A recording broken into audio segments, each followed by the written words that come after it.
কী রে, কী ভাবছিস? কাল তো জন্মদিন তোর। এটাই, যত বড় হচ্ছি তত জন্মদিনের জন্য এক্সাইটমেন্ট চলে যাচ্ছে। আচ্ছা মা, আমাদের ঠিক নিচের ঘরে কে থাকেন গো? না, ঘরটা খুব অন্ধকার দেখলাম। হ্যাঁ, আমিও আসার সময় দেখলাম। ও, উনি সাবিত্রী মুখার্জি, খুবই বয়স্ক উনি। একটা ছোট্ট শান্ত ঘর, সেখানে একা থাকেন বৃদ্ধা। কয়েক মাস আগে তার স্বামী চলে গেছেন চিরদিনের জন্য। তারপর থেকে ঘরটা যেন আরো বেশি নীরব হয়ে গেছে।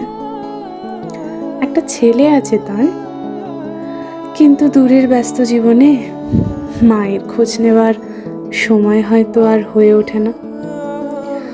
প্রতিদিন সকালে তিনি রাস্তার দিকে তাকান, হয়তো ভাবেন আজ হয়তো ছেলে আসবে। সন্ধ্যায় জানলার পাশে বসে চুপচাপ আকাশের দিকে তাকিয়ে থাকেন তিনি।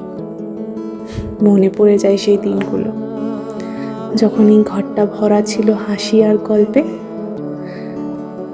এখন শুধু সঙ্গী, নীরবতা আর কিছু পুরনো স্মৃতি।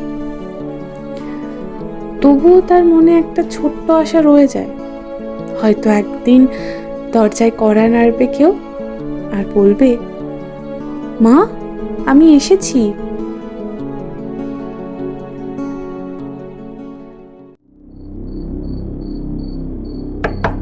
ঠাকুমা, দরজাটা খুলবে? আমি কিশোর গো, ওপরের ফ্ল্যাটে থাকি। আজকে আমার জন্মদিন, তাই আসলাম কেকটা কাটতে। ভাবলাম একসাথে কাটি। আমার সাথে একটা বন্ধু আছে। দরজাটা একবার খুলবে? ভাই, মনে হচ্ছে উনি দরজাটা খুলবে না। চলে যাই। আমার কাছে একটা আইডিয়া আছে। কি আইডিয়া ভাই?